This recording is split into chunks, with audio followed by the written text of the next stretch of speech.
जय हिंद दोस्तों, कैसे हैं आप सब। आज हम महाराष्ट्र के पंच ज्योतिर्लिंग में से एक ज्योतिर्लिंग जो कि हिंगोली जिले में स्थित औंधा नागनाथ की बात करने जा रहे हैं। दोस्तों, यदि आप औंधा नागनाथ ज्योतिर्लिंग के दर्शन करने की योजना बना रहे हैं तो ये वीडियो आप लोगों के लिए काफी यूजफुल होने वाली है, क्योंकि आज की इस वीडियो पे मैं आपको बताने वाला हूं कि आपको औंधा नागनाथ ज्योतिर्लिंग दर्शन करने के लिए आपको कैसे पहुंचना पड़ेगा, औंधा नागनाथ में हमको रुकने की क्या बंदोबस्त है, औंधा नागनाथ में हमको खाने पीने की क्या बंदोबस्त होगी। साथ ही साथ ये भी जानेंगे कि औंधा नागनाथ में हमको कैसे दर्शन करना है, कौन सा बेस्ट टाइम होता है विजिट करने के लिए, और वीडियो के लास्ट में ये भी जानेंगे कि औंधा नागनाथ को करने के लिए आपको कितने दिन की ट्रिप बनानी चाहिए और आपका एक व्यक्ति का कुल खर्चा कितना लग जाएगा। तो दोस्तों, बने रहिए मेरी वीडियो में, एक एक करके सारी बातों को मैं विस्तार पूर्वक वर्णन करूंगा, जिससे आपको इस औंधा नागनाथ ज्योतिर्लिंग दर्शन करने के लिए काफी सहूलियत मिले और आपका कुल खर्चा भी कम आए। तो चलिए बिना विलंब के हम वीडियो को आरंभ करते हैं और सर्वप्रथम बात करते हैं कि हमको औंधा नागनाथ कैसे पहुंचना है।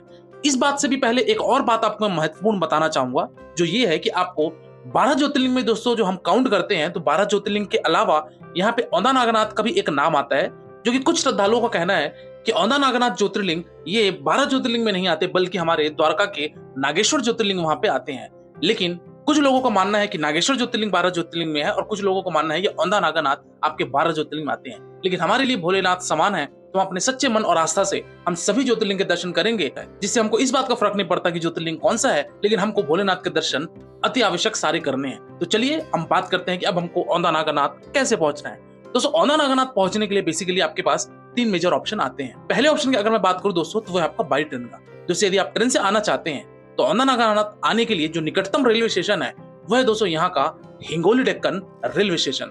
हिंगोली डेक्कन रेलवे स्टेशन दोस्तों काफी छोटा रेलवे स्टेशन है, जहाँ पे बहुत ज्यादा ट्रेनों का परिचालन तो नहीं है, लेकिन फिर भी भली भांति ट्रेनें आपको देखने को मिल जाएगी मुंबई दिल्ली से। यहाँ से लगभग आप 25 किलोमीटर की बाई रोड यात्रा तय करके फाइनली आप औंधा नामक एक क्षेत्र में पहुंचेंगे, जहाँ पे हमारी ये नागेश्वर ज्योतिर्लिंग विराजमान है। तो इस औंधा क्षेत्र में पहुंचिए। अगर मैं हिंगोली से हमको औंधा नागनाथ कैसे आना, तो यहाँ से दोस्तों हिंगोली से आप 2 किलोमीटर की दूरी पे स्थित यहाँ पे हिंगोली का बस स्टैंड है।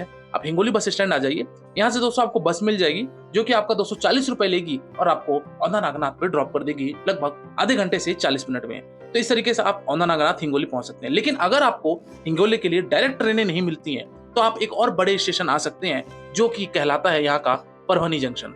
परभनी से औंधा नागनाथ अगर आप आते हैं तो आपको 52 किलोमीटर की दूरी पड़ेगी, लेकिन परभनी जंक्शन होने के कारण यहाँ पे देश के प्रमुख शहरों से, प्रमुख राज्यों से आपको कनेक्टिविटी ज्यादा देखने को मिलेगी।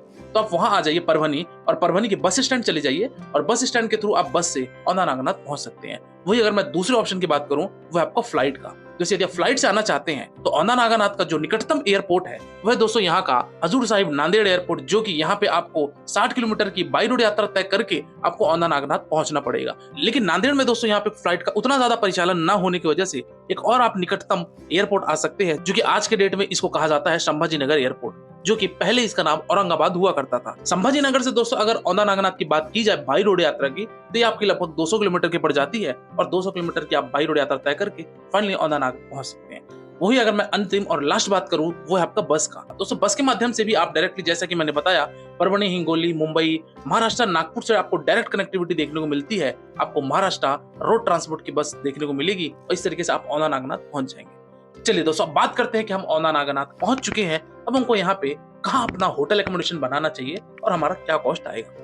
यहाँ पे दोस्तों अगर मैं बात करूं होटल स्टे की, तो दोस्तों अगर आप 1 नाइट रुकते हैं तो वेल एंड गुड। अदरवाइज यहाँ पे ज्यादातर टूरिस्ट जो आते हैं सुबह आते हैं, भोलेनाथ के दर्शन करते हैं और शाम के वक्त अपनी वापसी ले लेते हैं। कुल मिलाकर यहाँ पे नाइट स्टे नहीं करते, क्योंकि यहाँ पे औंधा नागनाथ गाँव होने की वजह से ये एरिया ज्यादा विकसित नहीं है। कुल मिलाकर ये कहना चाहिए, औंधा नागनाथ दर्शन करने जा रहे हैं तो यहाँ पे होटल उतने आपको अच्छे नहीं मिलेंगे, छोटे मोटे होटल्स, लॉज मिल जाएंगे, ज्यादा अच्छे होटल्स की यहाँ पे कामना नहीं कीजिए। लेकिन अगर मैं बात करूं मंदिर के आसपास पे, तो आधे किलोमीटर के यहाँ पे दोस्तों यहाँ पे आपको 8 से 10 होटल देखने को मिलेंगे, जिनका रेंज दोस्तों काफी नॉमिनल होता है। 500 से स्टार्ट होके 800 1000 रुपए तक आपका ये कॉस्ट लेते हैं। हाँ, सावन के महीने में थोड़ा सा इनका कॉस्ट हाई हो जाता है या डबल हो जाता है। अदरवाइज ऑफ सीजन में आते हैं तो आपको यहाँ पे कॉस्ट नॉर्मल देखने को मिलेगा। इसी के अलावा एक और दूसरा ऑप्शन भी आता है, जो कि औंधा नागनाथ ट्रस्ट के तहत चला जाता है, भक्त निवास 1 और भक्त निवास 2 करके। यहाँ पे 2 भक्त निवास हैं। यहाँ पे भी आपको रूम की फैसिलिटी मिल जाती है, जो कि लगभग दोस्तों आपका 450 रुपए लेते हैं एक कमरे का, और आपको वो एक रात्रिकालीन विश्राम कर सकते हैं। इस तरीके से औंधा नागनाथ में अगर आप स्टे करते हैं तो आपके पास ये ऑप्शन आएगी। वही अगर मैं बात करूं कि औंधा नागनाथ में हमको खाने पीने की क्या बंदोबस्त है, तो दोस्तों खाने पीने की यहाँ पे किसी भी तरीके की कोई समस्या नहीं है। यहाँ पे आपको शुद्ध शाकाहारी भोजन हर एक रेस्टोरेंट पे, हर एक होटल्स में आपको देखने को मिल जाएंगे। तो आप यहाँ पे अपना प्योर वेज होटल्स में जाके भोजन ग्रहण कर सकते हैं। साथ ही साथ मंदिर कैंपस के अंदर भी यहाँ पे अन्न क्षेत्र प्रसादालय के नाम से चलाया जाता है। यहाँ पे अगर आप 10 बजे के बाद आते हैं तो यहाँ पे आपको भरपेट भोजन ग्रहण करने को मिल जाएगा, जो कि निःशुल्क होता है। इसकी टाइमिंग जो होती है वो सुबह 10 बजे से शाम 6 बजे तक होती है। तो यहाँ पे भी आप आके भोजन ग्रहण कर सकते हैं। चलिए दोस्तों, अब अगली बात करते हैं कि अब हमको औंधा नागानाथ ज्योतिर्लिंग दर्शन करने के लिए हमको कैसे यहाँ पे प्रोसीजर फॉलो करनी पड़ेगी। सर्वप्रथम दोस्तों, बस स्टैंड के ठीक अपोजिट साइड में फ्रंट गेट देखने को मिलेगा, जिस पर 8वें ज्योतिर्लिंग दारुकावनी नागेश्वर लिखा हुआ है। यहाँ से आप एंट्री करेंगे, लगभग आपको 200 मीटर पैदल चलना पड़ेगा दोस्तों। और इस गली में दोस्तों आपको फूल माले और प्रसाद की दुकानें देखने को मिल जाएगी। आप वो सब परचेस करके आप भोलेनाथ का नाम जपते हुए आप मंदिर के समीप पहुंचेंगे। मंदिर के समीप जैसे आप पहुंचेंगे तो सबसे पहले आपको एक अहिल्याबाई होलकर जी का यहाँ पे एक प्रतिमा देखने को मिलेगा। इनके दर्शन कीजिए। तत्पश्चात आप यहाँ पे जूते चप्पल पे अपने जूते रख दीजिए। यहाँ पे दोस्तों लगेज रूम भी है। अगर आप 1 नाइट स्टे नहीं करते हैं, सेम डे रिटर्न करते हैं, यहाँ पे आपको सामान और अपने झोले वगैरह की जो भी आप यहाँ डिपॉजिट करना चाहते हैं यहाँ रख सकते हैं। और रखने के पश्चात आप दर्शन कर लीजिए और रिटर्न आते टाइम अपना सामान ले सकते हैं। ये करते हुए दोस्तों आप मंदिर में प्रवेश कीजिए। दोस्तों मंदिर में ज्यादा भीड़ तो यहाँ नहीं रहती, लेकिन अगर आप सावन के महीने में आते हैं तो यहाँ पे आपको भीड़ ज्यादा देखने को मिलेगी।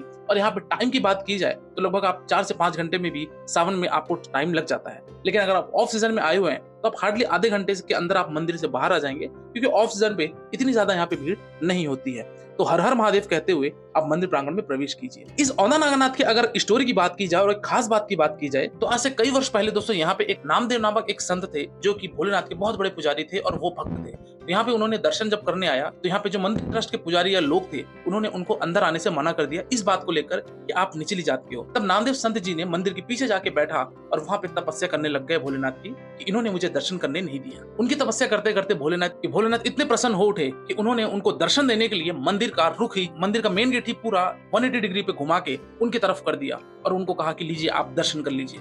इस तरीके से यहाँ पे औंधा नागनाथ की स्टोरी है। इसीलिए कहा जाता है कि औंधा नागनाथ में जो नंदी महाराज जी बैठे हुए हैं, ये ज्योतिर्लिंग के बैक साइड में बैठे हुए हैं। जनरली नंदी महाराज हमारे भोलेनाथ के शिवलिंग के सामने होते हैं। तो इस तरीके से यहाँ पे एक स्टोरी है। तो आप हर हर महादेव कहते हुए आप यहाँ लाइन में लगिए।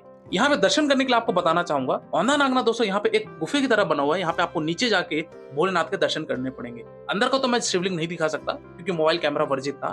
तो आप जाइए, हर हर महादेव कहते हुए दर्शन कीजिए, अपनी मनोकामनाएं मांगते हुए आप मंदिर प्रांगण से बाहर आ जाइए। मंदिर प्रांगण से जैसे आप बाहर आएंगे तो यहाँ पे आप मंदिर की परिक्रमा कीजिए। मंदिर की परिक्रमा करते समय आपको और भी यहाँ पे टेम्पल्स देखने को मिलेंगे, जिसमें आपका मल्लिकार्जुन ज्योतिर्लिंग, काशी विश्वनाथ ज्योतिर्लिंग, यहाँ पे ऋणमोचन तीर्थ के नाम से भी है। यहाँ पे भी कुंड बना हुआ है यहाँ पे भी, लेकिन यहाँ पे भी आप आइए। यहाँ पे हालांकि अभी स्नान यहाँ पे करने नहीं दिया जाता, पहले स्नान किया करते थे। तो इस ऋणमोचन कुंड में भी दर्शन करने के बाद यहाँ पे एक शनिदेव का मंदिर है, उनके भी दर्शन कीजिए। और साथ ही साथ यहाँ पे लगा हुआ ओमकारेश्वर बमलेश्वर ज्योतिर्लिंग है, इनके भी आप दर्शन कर सकते हैं। चलिए बात करते हैं कि इस मंदिर को आप जो देख रहे हैं ये 2 हिस्सों में बटा हुआ है, यानी कि नीचे का जो हिस्सा है वो पत्थर रूप में है और ऊपर का हिस्सा व्हाइट कलर में पेंटेड है। तो ये जो आप मंदिर देख रहे हैं, ये मंदिर एक्चुअल पूरा टोटल ब्लैक था, जैसा कि हमारे प्राचीन मंदिर भोलेनाथ के हुआ करते थे। लेकिन यहाँ पे जब मुगल शासक यानी कि औरंगजेब का जब यहाँ पे जमाना था तो उसने अपनी सेना को बुलवा के मंदिर के ऊपरी हिस्से के ढांचे को उड़वा दिया था।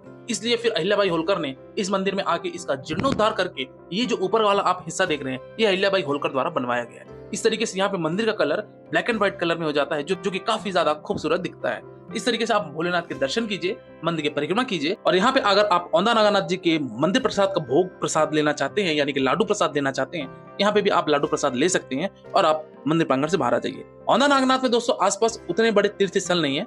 यहाँ पे एक केवल और केवल यहाँ पे भोलेनाथ की ज्योतिर्लिंग है जो कि आप दर्शन करना चाहिए।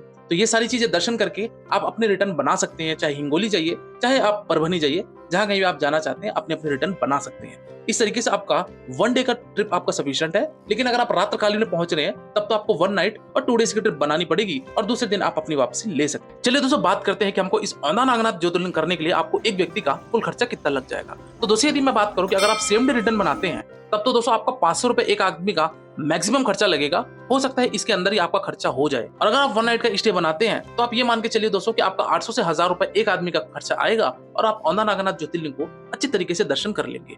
इस फेयर में दोस्तों मैंने किसी भी तरीके की आपके ट्रेन की टिकट, फ्लाइट की टिकट या बस की टिकट ऐड नहीं किया, वो आपका एडिशनल रहेगा कि औंधा नागनाथ में यहाँ पे कौन कौन से आपके खर्चे होंगे उसकी बात मैंने करी है। तो दोस्तों ये रहा आपका महाराष्ट्र के 5 ज्योतिर्लिंग में से एक ज्योतिर्लिंग हिंगोली में स्थित औंधा नागनाथ जी के बारे में। इसके बाद भी दोस्तों अगर आपके मन में कोई डाउट है तो आप मेरे इंस्टाग्राम यात्रावास आईडी में विजिट कीजिए। डेफिनेटली आपको मेरे द्वारा या हमारी टीम के द्वारा आपको रिप्लाई दिया जाएगा और आप किसी दूसरे वीडियो में खो जाए इससे पहले आप मेरे चैनल यात्रावास को सब्सक्राइब कीजिए। आज की वीडियो में दोस्तों फिलहाल इतना ही। मिलते हैं फिर एक नई वीडियो में एक नई यात्रा के साथ, एक नए विषय के साथ। तब तक के लिए शुक्रिया। जय हिंद, हर हर महादेव। आपकी यात्रा सफल, सुखद एवं मंगलमय हो।